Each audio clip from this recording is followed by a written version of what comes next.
We may be closer to getting Jack Smith, the Special Counsel's Volume 2 about all the crimes he concluded that Donald Trump committed, and maybe assisted by Kash Patel, the FBI director, because the 11th Circuit Court of Appeals in Atlanta has ordered Judge Cannon to get off her backside and start ruling on motions that were filed by a public interest organization and a press media entity to intervene in the case to get Volume 2, which has been sitting with Judge Cannon, released to the public. It's been trapped. It's been trapped by Pam Bondi. In addition to release the Epstein files, release Volume 2 about Mar-a-Lago espionage and obstruction of justice against Donald Trump and its implications of Kash Patel. And the 11th Circuit has just said to Cannon, you're on the clock. You got 60 days to resolve this issue, or we're going to resolve it for you, in effect. I'm Michael Popok. You're on Legal AF on Monday. So much news to cover. Hopefully you're here at the intersection of law and politics to follow it. Hit the free subscribe button. Come over to the Substack for Legal AF, where you can read the pieces of paper that I'm going to be synthesizing here for you and dissecting for you here. Back in February, two entities filed a motion to intervene, to become parties, if you will, in the case of the U.S. versus Donald Trump, Walt Nauta, and Carlos de Oliveira. We refer to it as the Mar-a-Lago case. In the Mar-a-Lago case, as we know, Judge Cannon eventually found that Special Counsel Jack Smith was unconstitutionally appointed in some way, and she dismissed everybody's indictment with prejudice. That means de Oliveira and Walt Nauta, who worked with Donald Trump as alleged in the indictment, to hide the fact that Donald Trump had taken top secret documents, were off the hook and are off the hook. But Volume 2 still sits with Judge Cannon.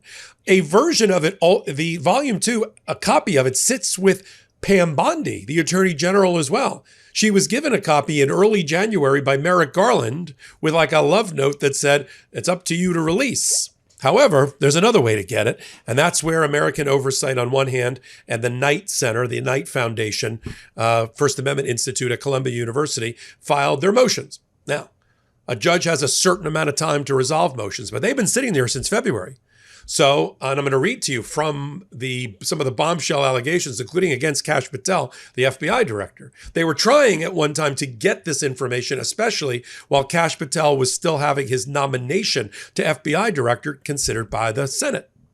And they thought this would be interesting information to obtain. Now, that didn't happen. Of course, Judge Cannon sat on it. You know, she's a Trump-appointed judge that bent over backwards, as we know, for Donald Trump. And so those two motions sat. But then, as you do when you're a party in a federal case, the parties gave notice to Judge Cannon that the 90-day period in which she is supposed to resolve motions had passed. That then went up to the 11th Circuit Court of Appeals, and a 3-judge panel there issued its order.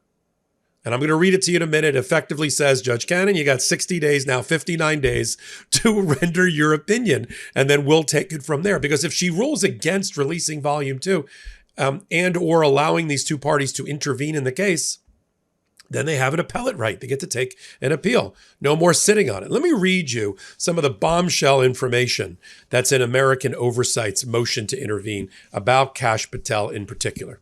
Here's what they say about Kash Patel, why they want Volume 2. Volume 1, about the election interference case, was already released to the public by Jack Smith, because there was no one that could stop it. Judge Chutkin in the DC election interference case wasn't going to do it. So we've seen Volume 1 and all the evidence against Donald Trump that went by the wayside when he became president again and ultimately had an immunity decision against, in favor of him. But here's what it says about Kash Patel on page 7 of American Oversight's original motion from February. These proceedings are moving quickly about Kash Patel's nominee to the FBI. And information relating to Patel's reported testimony before the grand jury relating to President Trump's potential mishandling of highly classified documents is of significant interest to the public and the senators who are charged with providing advice and consent. In other words, what did he say to the grand jury? Because we know Kash Patel testified to the grand jury about Mar-a-Lago and about Donald Trump's handling of classified documents. Would have been important when he was FBI director, nominated. It's certainly important now that he's been confirmed. So that was one thing that I caught. in the filing.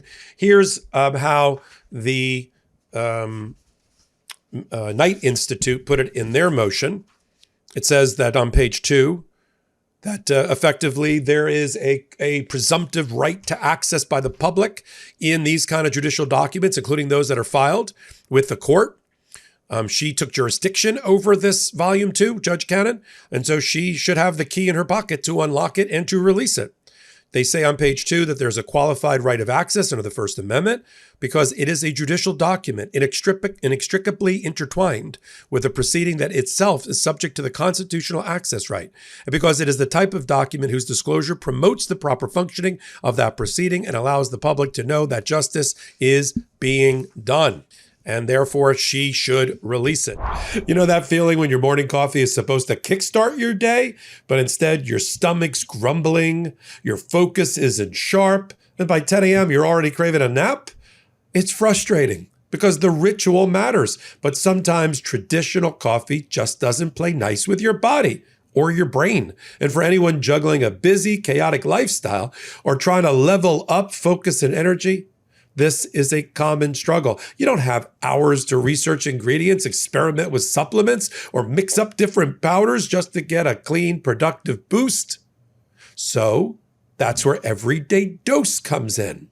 It's coffee plus benefits, coffee with mushrooms, collagen, and nootropics that fuel your brain, support focus, and provide clean, sustained energy all day long. It tastes just like coffee, but without the crash, the jitters, or stomach issues. With ingredients like lion's mane, chaga, and collagen protein, it's a simple ritual that supports your gut, brain, and overall wellness without adding any extra time to your morning. Right now, you can get 45% off your first subscription order of 30 servings of Coffee Plus. You'll also receive a starter kit with over $100 in free gifts by going to everydaydose.com/legalaf or entering legalaf at checkout. That's everydaydose.com/legalaf for 45% off your first order. Now, of course, the Trump administration and its Department of Justice intervened and filed their paper back in March, meaning this has been fully briefed since like the first week in April. They say it should be denied. They can't bring themselves to call Jack Smith a special counsel. They just call it Jack Smith. They just keep saying over and over again, like they have some sort of disorder. Jack Smith's confidential final report, Jack Smith's investigation, Jack Smith's prosecution. You mean the special counsel? And so what they say there is that neither of these two parties should be allowed to intervene in the case, and that it is not a judicial record, and that there is no First Amendment right. Now, I find this interesting. On page 13, they say, when the 11th Circuit dismissed the appeal, the criminal case ended, and there's nothing left for the court to resolve, and we're not going to revive the charges. And this is a confidential report that should only be released by the Attorney General, putting it back on Pam Bondi.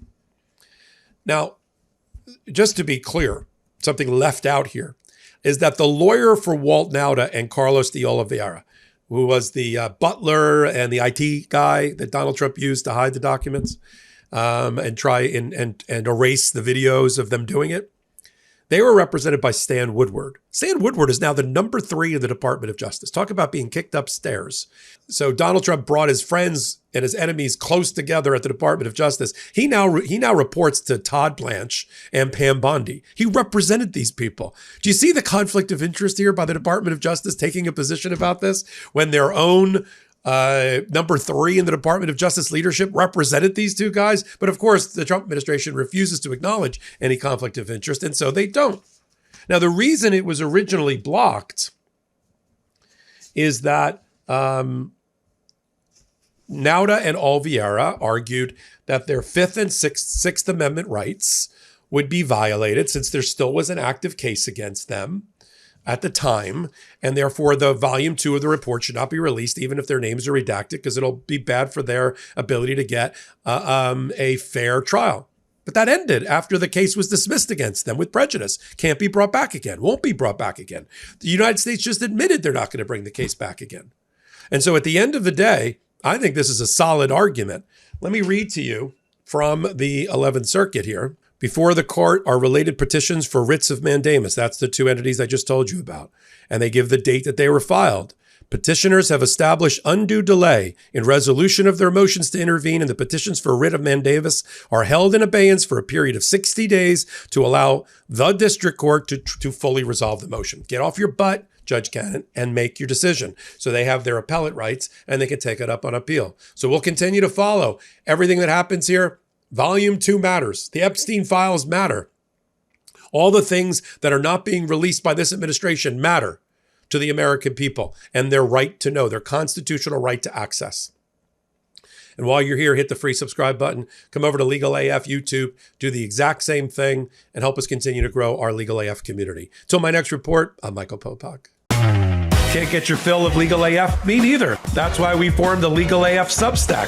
Every time we mention something in a hot take, whether it's a court filing or a oral argument, come over to the Substack. You'll find the court filing and the oral argument there, including a daily roundup that I do called, wait for it, Morning AF. What else? All the other contributors from Legal AF are there as well. We got some new reporting. We got interviews. We got ad-free versions of the podcast and hot takes. Where? Legal AF on Substack. Come over now to free subscribe.